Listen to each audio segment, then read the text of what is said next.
Hello, welcome back to my channel.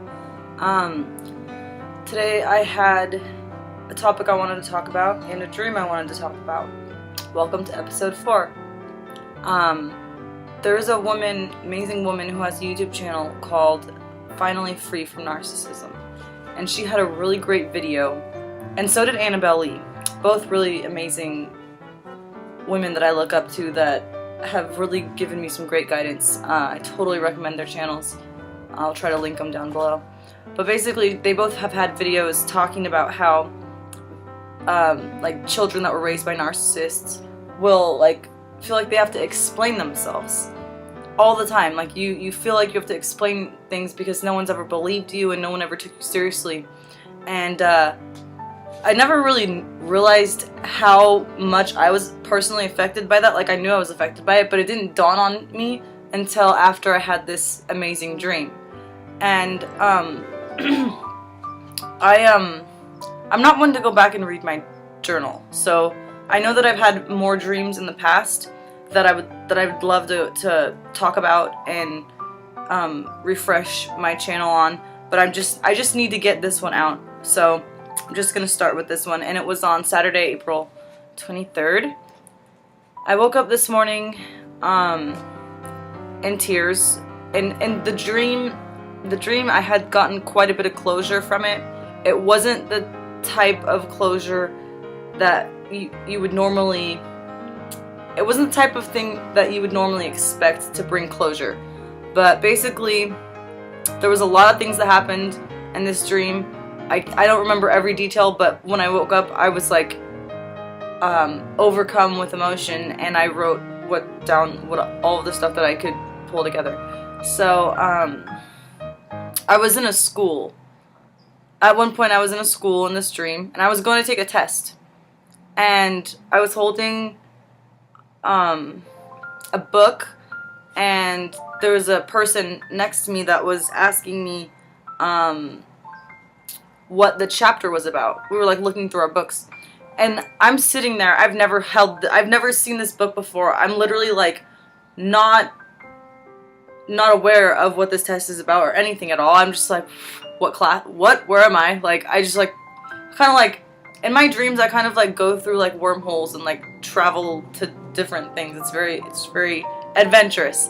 So I'm like sitting there, and this colleague, student friend of mine is like, what's this chapter about? And I said, to be honest, I have no idea. I don't think I've read this book. I didn't know we had a test. And I was like, I have a form of Alzheimer's or dementia from abuse, from trauma, and I felt like I'd never read that book is what I wrote. So, and then I had noticed a guy across from me who was actually a guy I went to school with, and we were like talking and like laughing, and it was after class, so we were like walking. I guess the test, it like skipped to another part of my dream. So the first part of my dream, I had noticed that I was explaining myself to someone that honestly doesn't care, doesn't need to know, and isn't going to judge me, and I don't need to explain myself to that girl, that student. So all these things in my dream, like after I like looked at them deeper, I was like, whoa, like this is God giving me some messages, and it really gave me a lot of healing feelings, and just like I feel like I'm not attached to the story that happened to me, and I'm not like I don't feel like that person. I feel like despite what happened to me, I am still the amazing child that God made me to be. So it doesn't change my inner light, and that's really what I didn't feel for the longest time, which is why I couldn't heal. So basically, this dream was so awesome. Okay, I just want to get through this. Okay, so my mom like has a really shitty boyfriend. His name is Daniel, and she's a really shitty girlfriend. So they're perfect. They're not whatever. So me and my friend Andy were like in this dream. We were like after school, we're going down this block, and we look up, and to our right, my mom's car is parked on the side of the street, and we're like, oh, we like don't want to deal with her and Daniel and whoever's in the car. So me and him like run across this block, and we make a dash into some like guitar store, or it could have been like a backpack store. It was like darker, it was like dim. So we go in there and we're like, oh cool, they're not gonna see us, because I didn't want to deal with my mom. I was like running away from her in my dream. And I look to my right, and there's like this sweet water slide, and so I'm like, dude, do you want to go? And so like we like are like, alright, let's go. So we're gonna go like play on this like awesome thing. It was like the most it was like Six Flags inside of a guitar shop. So weird.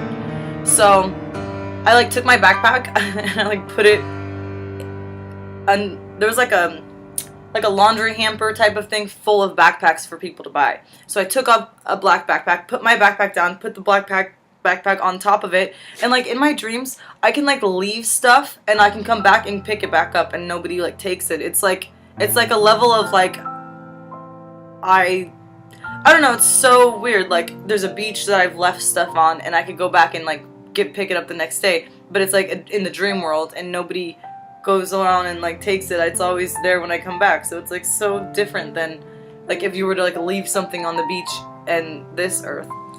So we got away from my mom and we like had fun on the beach, and I don't remember the transition, but then I was in my apartment and James, the man who molested me for a decade, was in my apartment, and we were talking. And I brought up the molestation. He got uneasy, like upset and uneasy, and I don't know that he tried to give me, he tried to give me excuses, and he tried to, like, he didn't know what to say because he didn't understand the severity of what he had done to me and how it had hurt me and how, just what it had done to me. Like, he didn't know. So basically, in this dream, we're like talking, and I get real with him, and I actually got so real with him that I didn't get angry and freak out like a psycho bitch, which I generally would have done in the dream world, because I did it in another dream to him. I got like really fucking angry, and like his mind shut off in the dream world, and then he just left. He was like denying it. And so this time, obviously he can't deny it because the truth is the truth, and he knows what he did. So in this dream, it was so weird. Like, my mom was like in my apartment too, and so basically my key was like in my door, my like set of keys, and like I kept like panicking because like I wanted to get out. I wanted to get the fuck out. I was like, get me out of here. I like was trying to get out because I was scared, and so my keys were in my door, and I kept like looking in the hallway trying to get my keys out of the door. And every time I saw James, I was like trying to act nonchalant, like I wasn't trying to get out, because I didn't want him to pick up on my fear. And so I kept trying to get my keys, and then I like got my phone and I like texted my friend Andy, and I was like, come pick me up. And it's so weird because I haven't talked to my friend Andy in forever. Like we haven't seen each other since like high school. So basically like he's like gonna come pick me up or whatever. So I have like a safe place to go.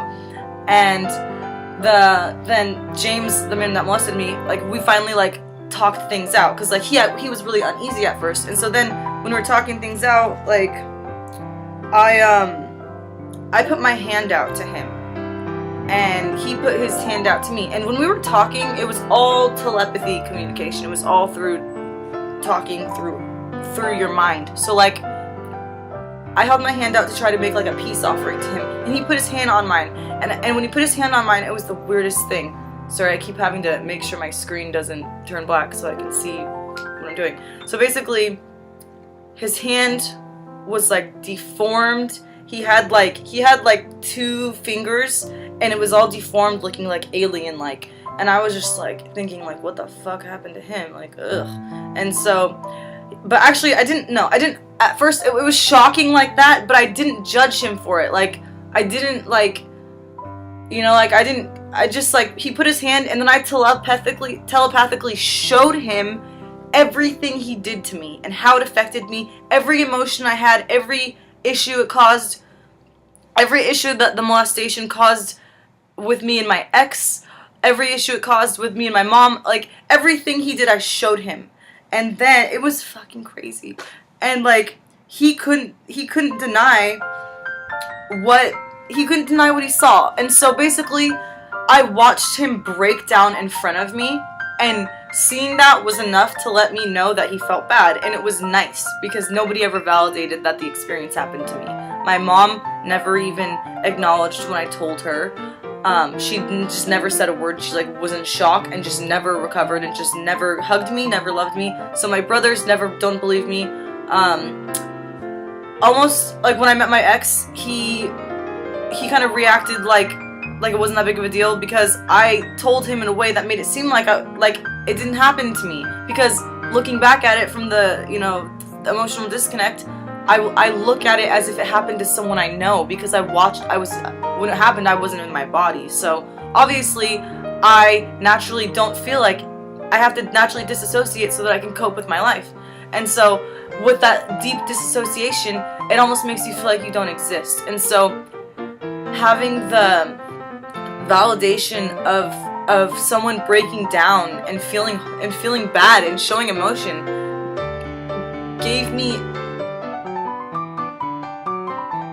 something. It did. It really gave me something. And I fucking woke up and was like feeling the mercy of God. And I was in tears from joy, from feeling like Jesus burned it on the cross for me, and it's gone, and I'm forgiven, and I'm not angry at him. I don't necessarily trust his ass, because if he ever does that to another child or anyone, or if you can't rehab a predator, you can't rehab a child molester. So, like, what he does is on him.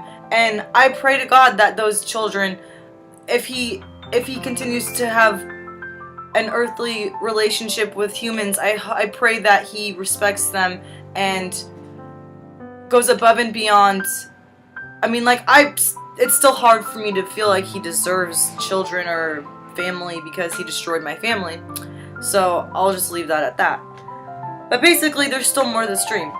And it's not the type of closure that most people would feel, the level of joy that I feel from it. But I just needed, God just revealed this to me in a way that really opened my heart up, and I'm really grateful for it. And it's just like, it's such a weird way of having closure, but at the same time, like, I'm such a strong person that I know that he's weaker than me, and I know that he chose to continue on abuse and patterns that I'm so grateful to stop. And it's like, in the end, I'm honored to just step up and be the bigger person, and to, like, not feel like I need to, like, be on the other side and start, like, putting my energy into this mess. Like, I don't feel that anymore, and it's really good. It's very good to not, you know what I mean? Like, people end up like my mom, fucked up for, like, mentally ill, like, really bad, when they don't deal with their issues. And this is, like, the coolest way, because for the longest time, I was, like, trying to always go seek advice from other people, and I started turning to God, and I started turning to, like, asking in my mind, praying through prayer and through thought, and through trying to purify my thoughts so that I don't need to dwell on things that I didn't have control over. And I've made so many changes with my energetic life, with what I do, with what I put my energy into, with what I try to, like, eat, and, like, all of these different things that I've changed have really helped me feel that level of purification in myself, so that I do have a sense of, like, I am enough, I am worthy. And yeah, it's definitely important for every child to be loved and to know that their mother and their father love them. I mean, I didn't grow up with a dad, so having that disconnection from that, like, you are beautiful, you are enough for me, I went out of the house and was seeking approval from other men. And that's, important for fathers to teach that to their daughters. Am I sure that my molester is going to teach that to his daughter? No, I'm not sure.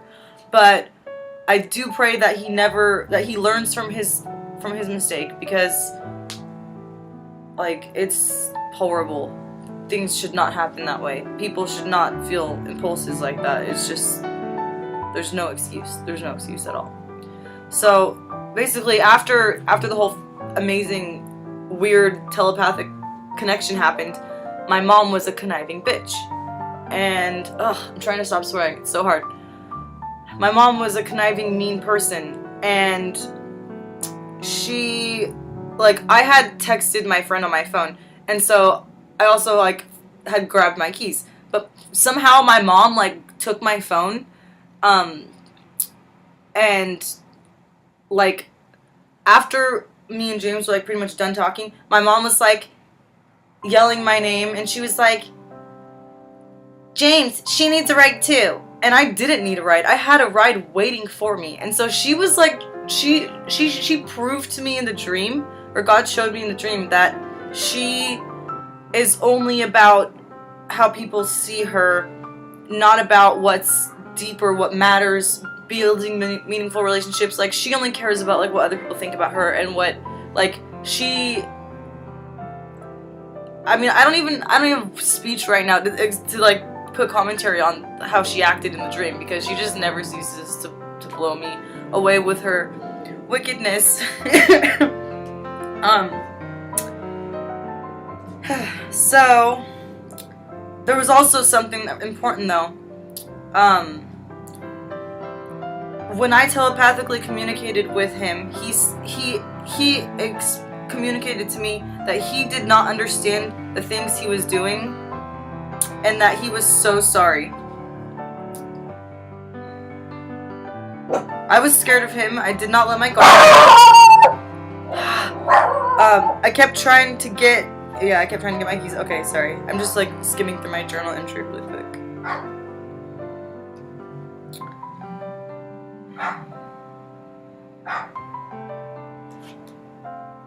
So yeah, pretty much after I had telepathically showed him everything, his whole countenance, like, he was, like, on the ground. Like, he was, like, on the ground crying. He couldn't even pick himself up. He just looked like a, like, miserable, like, half-dead person. He looked really fucked up. And I remember the last thing I said to him was, like, if you remain in the lives of the children that you created, because I'm not his kid, but I have two brothers that have him as a father, and he has two children with a woman named Erin, who I'm going to confront about what he did, because she still needs to know, and she still has the right to rescue herself and her children from a hidden predator pedophile. Because, I mean, you can't trust somebody that got away with all of that and never healed and never took, you know. So I told him very stern, like, I can't like replicate it to you because it was all telepathically, and so it's, like, hard to communicate it through my mouth. But I told him, like, you better fucking give them a meaningful relationship, and you better not ever touch another human being in the wrong cell or with the wrong energetic intention ever again. God is watching you. He knows every intention. And I instilled that into him. I was just like, bam, and it was like kind of like hitting something down. It was like he felt my intent, and I was like, So I was very, very upset. Out of everything in the world, the most important, like, if I could have a wish, I would wish for all of the brainwashing television, all of the brainwashing buy, toys, clothes, music, all this stuff, media that's brainwashing and destroying our world and getting us to be stuck inside all day and not have lives and not thrive in the beautiful kingdom that God created for us to live in, that was perfect the way He made it. Like, all of this stuff is sucking us away from the meaning of life, and it's just like, I know that meaningful relationships are priceless. You can't buy love. Having family that is there for each other, that loves each other, is so important, and I don't feel like I have that right now. I'm honored to create that in my life, and I know that my family makes me susceptible to abuse, A lot of people may look at me as a cop-out and may think I'm just cutting off from my family and blah blah blah, but you know, that's fine. You can believe what you want. God knows what's best for me, and He's made that clear to me. So I've made my choices from my situation. A lot of people that have chosen to go no contact have great lives, and it's such a freeing, beautiful experience, and it is what God wants for us. Now, I'm not saying my choice is what you should do. If you're watching this video, you may be in a situation that's screwed up, but for me, that's what's best for me. And you know, there are people that you can't love from a distance. Like, you can only love them through your heart, energetically. You just can't have them around you, and unfortunately that's the case with my family. And you know, I have a really huge heart, and I haven't gotten a lot of opportunities to express that because I've been pushed away or triangulated by my mom. And you know, I hope my brothers can find this community and heal, because they're still deep in the narcissistic mess, and it is not easy. But all I know is that God's mercy is really great, and I feel really secure with my head on my shoulders and with the things I've learned, and I look forward to becoming the best version of me. Have a lovely rest of your day, and God bless.